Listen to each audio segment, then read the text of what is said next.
강남 불패 신화가 드디어 깨지고 있는 걸까요? 서울 서초구에 이어서 강남구 아파트 집값이 7개월 만에 하락했다는 소식이 들리고 있죠. 올 초부터 시행된 다주택자 양도세 중과 시행으로 시장이 관망세로 돌아서면서 하락 전환한 것으로 해석되고 있습니다. 네, 보유세 개편과 금리 인상 등 시장을 뒤흔드는 요소들이 계속해서 나오는 상황에서 과연 이것들이 또 강남 집값을 끌어내린 요인이 맞는지, 또 우리 부동산 시장에 어떤 영향을 미치고 있는지 전문가와 함께 짚어보도록 하겠습니다. 김인만 부동산 연구소 김인만 소장입니다. 어서 오세요. 안녕하세요. 안녕하세요. 이게 서초구에 이어서 강남구 아파트 값이 7개월 만에 하락했습니다. 역시 강남 사구 중에 하나죠. 송파구 집값도 최근 지지부진한 모습입니다. 강남권 집값 정말 본격적인 약세 국면에 접어든 겁니까, 소장님?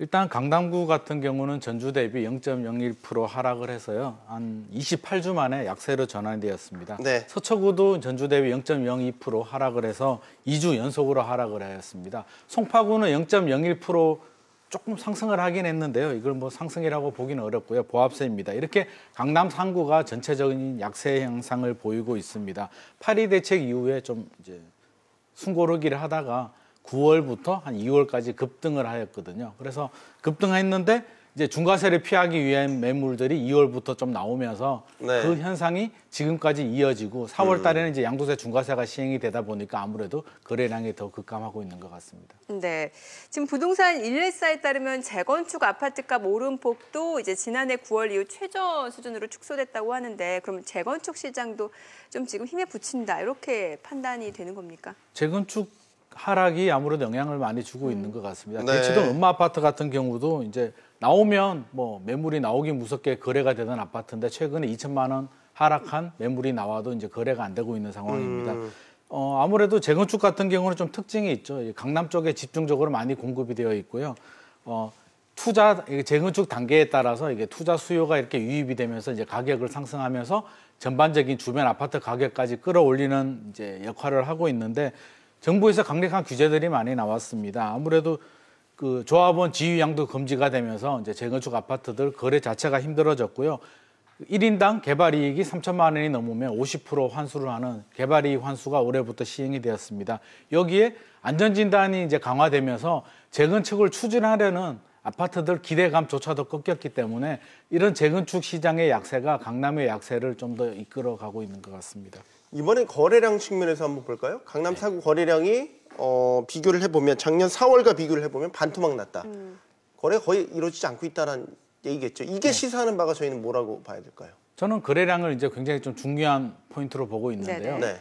이게 아파트 가격이란 것은 거래량과 연동을 해서 거래가 되면서 거래되는 가격에 연동해서 이제 아파트 시세가 형성이 되는데, 네. 최근의 양상은 이게 사실 2016년까지는 거래량이 급격하게 늘어나면서 여기 지금 벌집 순환 모형 이론이 보이거든요. 그래서 회복기를 보면 이제 거래량이 늘어나면서 아파트 가격이 상승하는 전형적인 2016년도 같은 경우는 회복기 양상을 보였고요. 네. 2017년부터는 이제 거래량은 조금 줄어드는데 가격은 더 올라가군요. 오르는 이게 상승기 국면이거든요. 근데 8.2 대책이 나오면서 강남 같은 경우는 거래량은 더 줄어들었는데, 집주인들이 어떤 심리를 보이냐면 다주택자들 집을 많이 가지면 이제 여러 가지 불이익을 당하다 보니까 똘똘한 한 채를 가지자는 심리가 굉장히 강해졌습니다. 네. 그러다 보니까 매물을 내놓지 않고, 또 매수자들은 뭐 어설픈 집들은 보유와 가치가 없고 똘똘한 강남의 집을 한 채 가지자는 심리 때문에 거래가 하나 나오면, 물건이 하나 나오면 바로 거래가 되면서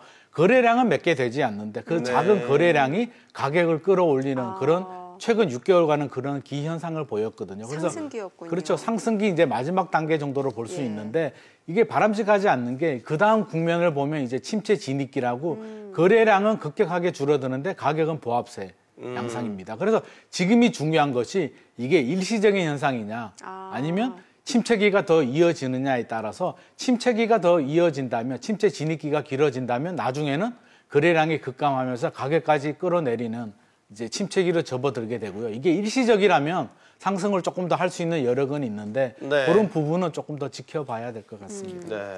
자, 그러면은 비강남권에 대해서도 여쭤볼게요. 강북 아파트들은 어떻습니까? 지금 상대적으로 강남에 비해서 뭐 가격 거래량 어떻습니까? 이게 이제 강남이 꺾였다고 해서 이제 부동산 시장이 꺾였느냐, 서울 아파트 이제 시장 자체가 이제 하락세로 접어들었냐라고 본다면 네. 그렇지는 않은 것 같습니다. 강남이 아닌 이제 강북을 보면은 성북, 중구, 마포, 강동, 동대문, 구로, 용산 순으로 가격이 올랐고요. 노원구도 0.09% 상승을 하였습니다. 송파구가 아까 0.01% 상승을 했는데요. 네. 노원구는 분위기가 안 좋다라고 했는데도 0.09%가 상승했습니다. 그래서 강남 3구와 좀 다른 양상을 보이게 되는데요.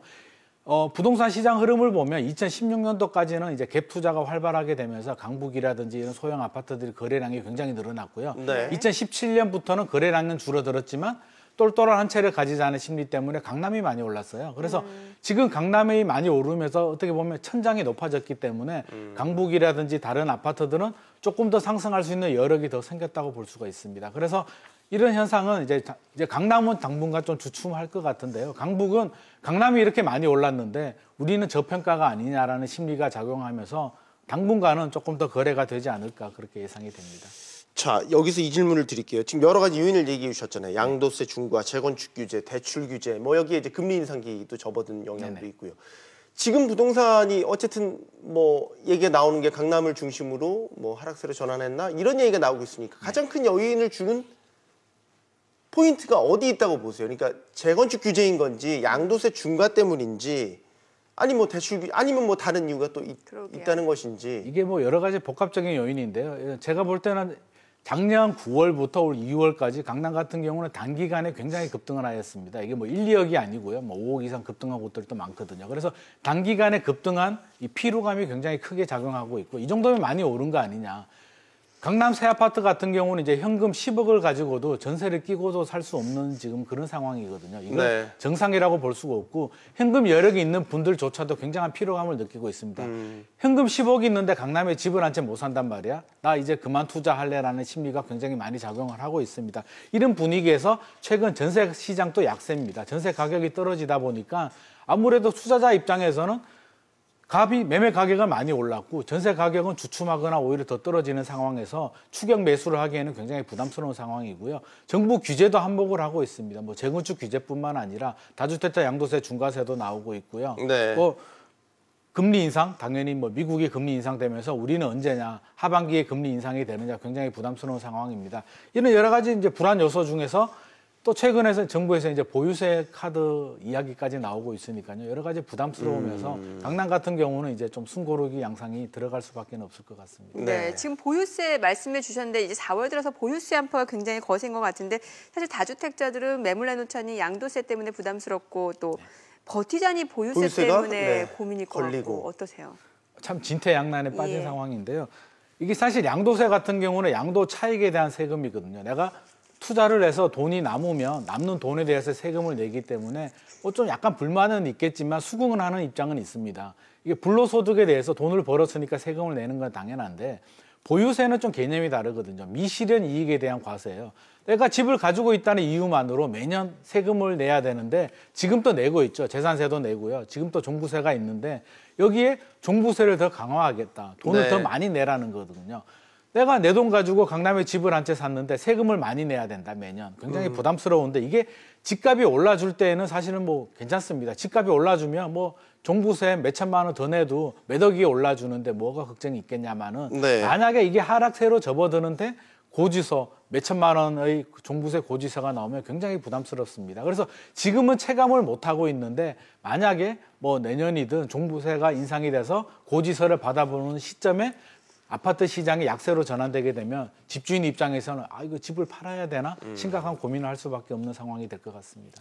그러면 지금 보유세의 수준, 규모는 어느 정도로 보세요? 그러니까 1주택자한테도 지금 보유세가 부과가 될지 아니면 이제 종합부동산세 세율이 또 얼마나 올라갈지 어떻게 전망하세요?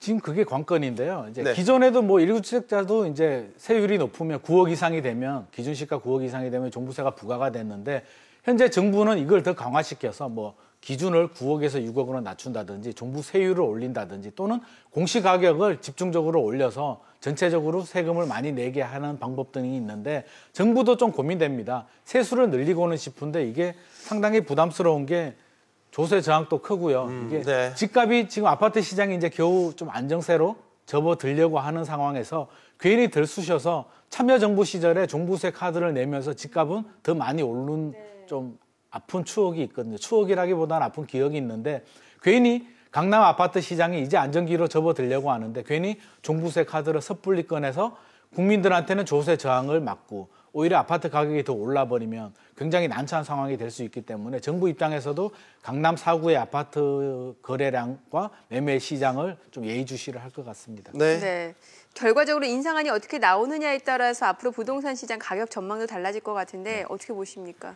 뭐 지금 굉장히 중요한 시점입니다. 여기서 이제 강남 4구가 안정세를 접어들게 되고 강북이 조금 더 오르다가 이제 안정기로 접어들게 되면 사실 정부 입장에서는 보유세 카드도 잠시 좀 접어들 가능성이 있고요. 이게 일시적인 현상으로 강남이 한 번 더 튀어버리면 정부는 이제 더 이상 기다릴 수가 없게 되고요. 가차없이 종부세 강화 카드가 나오게 될 것입니다. 그렇게 되면 아마 이게 피로감과 굉장히 많이 상승했는 거, 뭐 금리 인상, 대출 규제 여러 가지 상황을 보게 되면 전세 시장도 약세고 특히 올해 말부터 이제 입주 물량이 굉장히 늘어나게 됩니다. 송파구 헬리오시티 같은 경우는 입주 물량만 9,500세대 정도가 되거든요. 강동구 쪽에도 한 10,000세대 정도가 예상이 되기 때문에 이런 입주 물량까지 겹치게 되면 내년은 아무래도 좀 약간 어려운 시장이 예상될 수 있기 때문에 투자자 입장에서는 다주택자들은 너무 무리할 필요는 없을 것 같고요. 주택 수를 줄이거나 오히려 임대사업자 등록을 해서 이제 장기 보유로 가든지 실수요자들은 이제 1주택 내 집 마련 위주로 전략을 짜야 될 것 같습니다. 알겠습니다. 자, 김인만 소장과 얘기 나눠봤습니다. 감사합니다. 잘 들었습니다.